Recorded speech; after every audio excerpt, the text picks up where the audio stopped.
오늘 우리에게 주신 하나님의 말씀은 누가복음 21장 34절에서 36절 말씀, 누가복음 21장 34절에서 36절 말씀입니다. 제가 봉독해 드리도록 하겠습니다.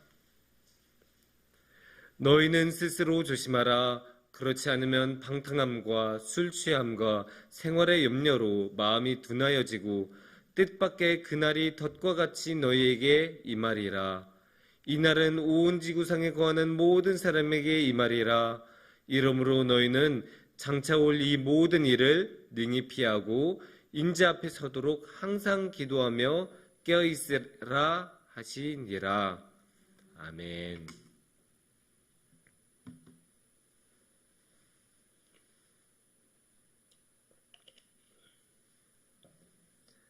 안녕하십니까 성도님들. 이렇게 우리 오늘도 새벽 예배에 함께 하시고 함께 이렇게 예배드리고 찬양하고 기도할 수 있어서 전 참 기쁩니다. 참 기쁘기도 하고 또 여러분들에게 너무나 감사합니다. 이렇게 함께 해주시고 함께 찬양과 기도를 해주시고 말씀을 나누는 자리에 와주셔서 너무나 감사합니다. 이게 사실 그냥 빈말로 한 게 아니고 저는 이거를 정말로 감사드리는 게 이게 사실 쉽지 않은 일이잖아요. 여러분들은 그냥 기도드리고 새벽 예배만 온 게 아니라 주일 예배, 수요일 예배, 금요 기도회는 기본으로 다 오시고 거기에 성경도 매일 묵상하시고 또 기도도 계속 하시고 그것도 직장생활이나 일상생활을 다 하시면서 하시잖아요. 그게 굉장히 힘든 일인데 그렇게 계속 함께 해주시고 그렇게 해주신다는 거에 대해서 목회자로서 너무나 감사드리고 이게 얼마나 귀한 것인지 저도 너무나 잘 알기 때문에 그래서 제 마음에서도 너무나 감사하다는 마음이 있습니다. 근데 이렇게 힘든 이렇게 매일 이렇게 새벽에 일어나고 또 밤에 또 생각해보면 그렇잖아요. 어제 금요 기도회 끝나자마자 이렇게 새벽 예배에 또 온다는 게 몇 시간 아닌다면 또 이렇게 오신다는 게 정말로 이제 힘든 일이고 매일매일 이렇게 계속 하신다는 게 참 어려운 일인데 우리는 이런 신앙생활 또는 경건생활이라고도 할 수 있는데 이렇게 신앙생활을 왜 우리는 이렇게 힘들게 하는 걸까요? 또는 우리는 이런 경건생활을 왜 이렇게 해야 하는 것일까요? 이런 신앙생활을 수십 년간 해오셨던 성도님들에게는 그거 당연한 건데 라고 생각하실 수도 있고 왜? 그 왜라는 질문을 왜 던져야 되지? 이렇게 생각하실 수도 있어요. 근데 이런 기회를 통해서 한번 왜라는 질문을 던지면서 다시 한번 우리의 신앙생활을 점검해보고 다시 한번 우리 자신을 되돌아볼 수 있는 시간이 될 수도 있기 때문에 이 시간에는 우리가 함께 우리가 왜 신앙생활을 해야 되고 왜 이렇게 열심히 경건생활을 해야 되는지 한번 생각을 해보는 시간, 함께 나누는 시간을 가져봤으면 좋겠습니다. 그러면 반대로 우리가 만약에 이렇게 신앙생활을 하지 않는다면, 경건생활을 열심히 하지 않는다면 어떻게 될까요? 그냥 아이고 오늘은 좀 피곤한데 좀 누워있을까? 이럴 수도 있잖아요. 당연히 누구나 피곤하면 조금 더 자고 싶고 누구나 할 일이 많으면 아휴 나 오늘은 이 일만큼은 꼭 처리해야 되는데 하니까 딱 입에 조금 뒤로 밀고 그 일부터 딱 처리하고 당연히 생각할 수도 있고 당연히 일어날 수 있는 일입니다. 그런 것 때문에 우리가 비난할 수도 없는 거고 근데 우리가 그렇게 계속 신앙생활을 조금씩 뒤로 밀면서 안 하게 되면 그러면 어떻게 될까요? 34절의 말씀을 우리가 한번 생각해 볼 수가 있어요. 우리가 오늘의 34절 말씀 보면 그렇지 않으면 방탕함과 술 취함과 생활의 염려로 마음이 둔하여지고 라고 써져 있죠. 사실 제가 우리 성도님들이 술 취함에 빠지거나 방탕함에 빠지는 것에 대해서는 별로 걱정하지 않아요. 제가 이렇게 여기서 함께 하면서 우리 성도님들 봤을 때 그런 위험에 빠질 분들은 별로 안 계신 것 같아요. 하지만 생활의 염려는 우리 모두가 겪을 수 있는 위험이에요. 저도 그렇고 저도 예외가 아니죠. 저도 생활의 염려에 빠질 수 있고 우리 모두 생활의 염려는 빠질 수 있어요. 아, 이번에 우리 애가 직장 생활이 힘들다고 하는데 어떻게 하지? 직장에서 어려운 일이 있다고 하는데 그러면 자녀한테 자녀 문제가 생활의 염려가 되는 것 아니겠습니까? 아, 이번에 그 돈 많이 빠져나가는데 어떡하나? 이렇게 돈의 문제가 우리의 일상을 지배할 수도 있어요. 또 다른 사람과의 관계가 문제가 될 수도 있고 아니면 건강이 우리의 일상의 염려가 될 수가 있어요. 우리의 생활의 염려는 무궁무진할 수가 있고 여러 각도에서 생각지도 않게 우리를 찾아올 수 있어요. 그러면 어떻게 된다고 했죠? 우리 마음이 둔해진다고 했어요. 우리 마음이 둔해진다. 둔해진다는 건 뭡니까? 느낄 수 있는 힘이 줄어든다는 거거든요. 하나님을 느낄 수 있는 힘, 또는 이게 위험한 일이다라고 느낄 수 있는 힘, 그런 느낄 수 있는 힘이 점점 줄어드는 거예요. 카메라 같은 경우는 딱 빛을 딱 예민하게 포착해서 화면에 나타나는 게 카메라잖아요. 마이크 같은 경우는 이렇게 소리 하면 이렇게 소리를 딱 캐치해내서 그거를 스피커로 딱 쏴주는 그 역할을 해주는 거고요. 그런데 이런 게 둔해지면 어떻게 될까요? 카메라가 둔해지면 이게 막 보인 듯 안 보인 듯 되게 어두운 흐릿한 사진이 되면 그게 카메라로서 역할을 하겠습니까? 마이크가 소리를 잡아내지 못하면 안녕하세요. 성목중앙교회 여러분.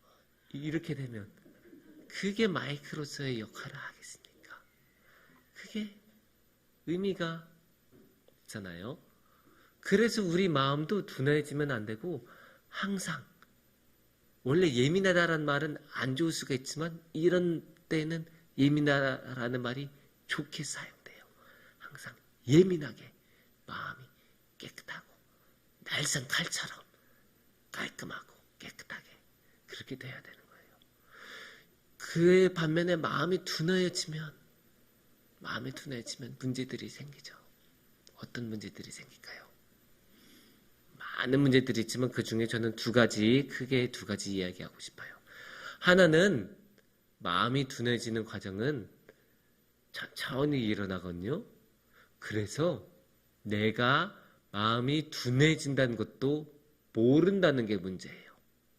이게 딱 보고 마음이 둔해졌네? 그러면 내가 다시 한번 신경 쓰고 예민하게 해야겠다 이럴 수 있잖아요. 근데 마음이 둔해진다는 거는 천천히 아주 천천히 일어나요. 우리 속담 중에 그런 속담 있잖아요. 가랑비에 옷 젖는다. 조금씩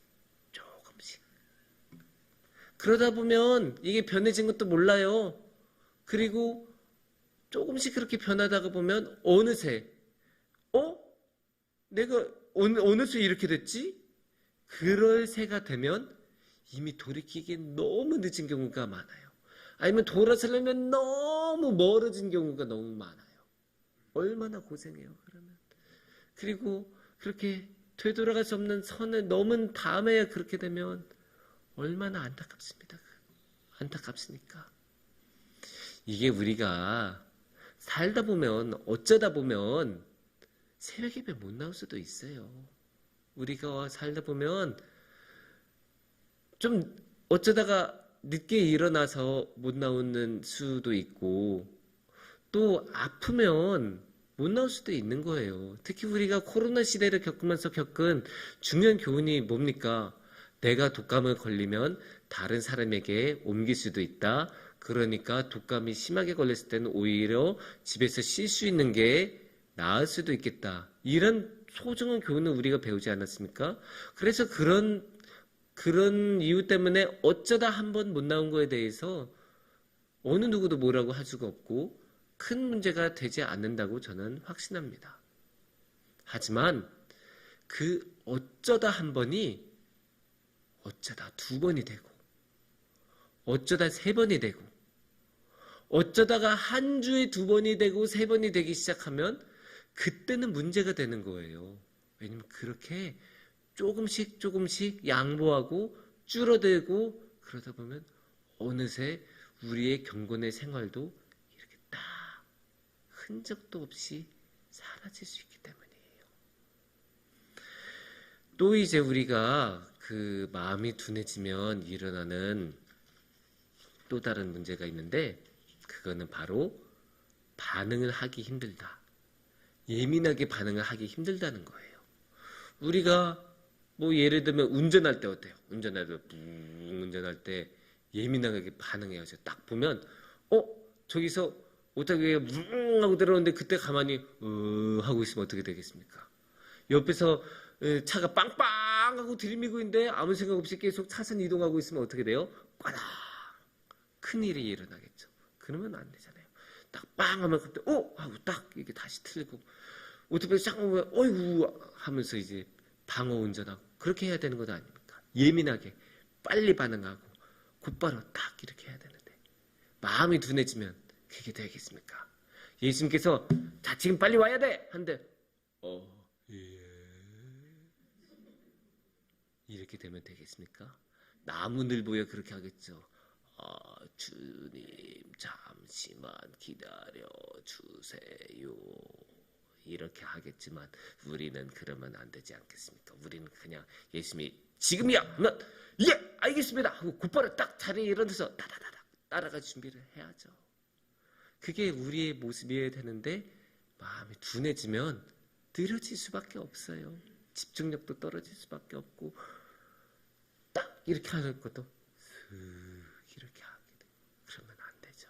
예수님이 말씀하시면 곧바로 따라갈 수 있도록 그 마음가짐이 우리는 항상 있어야 되고 그렇게 항상 마음의 준비를 하고 있어야 합니다. 그래서 왜 이렇게 마음의 준비를 해야 되냐고 물어보면 34절의 마지막 부분에 그 이유가 정확하게 나오죠. 뜻밖의 그 날이 덫과 같이 너희에게 임하리라. 그날은 무슨 날일까요? 이 문맥에 보면 이 덫과 같이 임할 그날은 아마 최후의 심판의 날의 가능성이 높아요. 최후의 심판, 예수님께서 다시 오셔서 모든 사람들에게 영생에 대해서 딱 판단해 주시는 그날, 그 최후의 심판이 언제 올지는 우리 모르잖아요. 이 최후의 심판을 우리가 스케일을 약간 줄이면 어떤 날이 될까요? 개인에게는 가장 중요한 날일 수도 있는 마지막 날, 죽음의 순간이라고 이야기할 수도 있고, 조금 더 스케일을 줄이면 우리에게 죽음만큼이나 중요한 결단을 내려야 되는 그런 순간, 그런 결정적인 삶의 순간들이 우리의 삶에는 있거든요. 그 분명히 있어요. 그런 삶의 순간에 어쩌면 우리 성도님들께서는 이미 다 경험하셨을 수도 있고 또 앞으로 경험하실 수도 있을 텐데 그런 순간은 어떻다고 나와 있을까요? 35절을 보면 이날은 온 지구상에 거하는 모든 사람에게 임하리라. 어느 누구나 겪는 날이에요. 피할 사람 없어요. 최후 심판 때 이게 딱 숨어있는 그런 거 안 돼요. 모든 사람에게 임하고 모든 사람에게 해당이 되기 때문에 나 하나쯤이야 안 통합니다. 그러니까 우리 모두 마음이 둔해지지 않도록 항상 신경을 써야 되죠. 그렇게 마음이 둔해지지 않으려면 우리는 어떻게 해야 될까요? 36절에 그 비법을 소개하고 있습니다. 항상 기도하고 깨어 있으라. 여기 보면 이제 명확해지는 거예요. 우리가 왜 이렇게 힘들게 신앙생활을 하고 왜 우리가 이렇게 힘들게 경건생활을 하는지. 항상 기도하고 깨어있기 위해서 그런 거예요. 항상 기도하고 항상 깨어있어서 그래서 그 기도하고 깨어있는 것의 목적은 무엇이라고 했습니까? 인자 앞에 서도록. 그렇게 인자는 누구예요? 예수님이죠. 그러니까 항상 예수님 앞에 서도록 항상 예수님과 함께하도록 우리는 그렇게 항상 우리가 이렇게 힘들게 기도하고 힘들게 깨어있고 조금 더 자고 싶어도 그 자고 싶은 마음 참고 새벽 예배 나오고 바쁜 일이 있어도 그래도 금요 기도에 나와서 함께 찬양하고 그런 거예요. 다른 이유가 없어요. 우리가 항상 기도하고 항상 깨어있고 항상 예수님과 함께하기 위해서 우리가 이 모든 일을 하는 겁니다. 그래서 우리 마음에 항상 예수님으로 가득 차고 우리 마음에 항상 예수님의 사랑으로 가득 차고 항상 예수님만 바라보고 예수님만 사랑하고 예수님만 찬양할 수 있도록 우리 마음을 그렇게 깨끗하게 하도록. 우리 마음이 깨끗하지 않으면 그게 안 되잖아요. 우리 마음이 어지러운데 예수님께 기도하는 게 예수님하고 기도할 때 제대로 예수님하고 소통이 되겠습니까? 우리 마음이 다른 곳에 가 있는데 성경 구절 하나 제대로 묵상할 수 있겠습니까? 우리가 그렇게 하지 않도록 우리가 항상 기도하고 마음을 깨끗하게 씻고 오직 예수님만 바라보고 예수님만 따라갈 수 있도록 하는 것입니다. 이보다 더 중요한 이유는 없습니다. 그리고 이것 외에 다른 방법도 없습니다. 우리는 오직 예수님을 통해서만 영생을 얻을 수 있고 오직 예수님만 우리에게 영생을 주십니다. 그래서 그 예수님을 우리가 붙들고 그 예수님과 함께하고 따라갈 수 있도록 우리는 항상 기도하고 깨어 있어야 합니다. 그래서 우리가 정말로 중요한 순간이 우리 삶에 찾아왔을 때 주저하지 않고 예수님 하면서 예수님을 부르고 예수님을 붙잡을 수 있도록 항상 기도하고 항상 깨어있는 우리 성북중앙교회가 될 수 있기를 축원합니다. 기도하시겠습니다.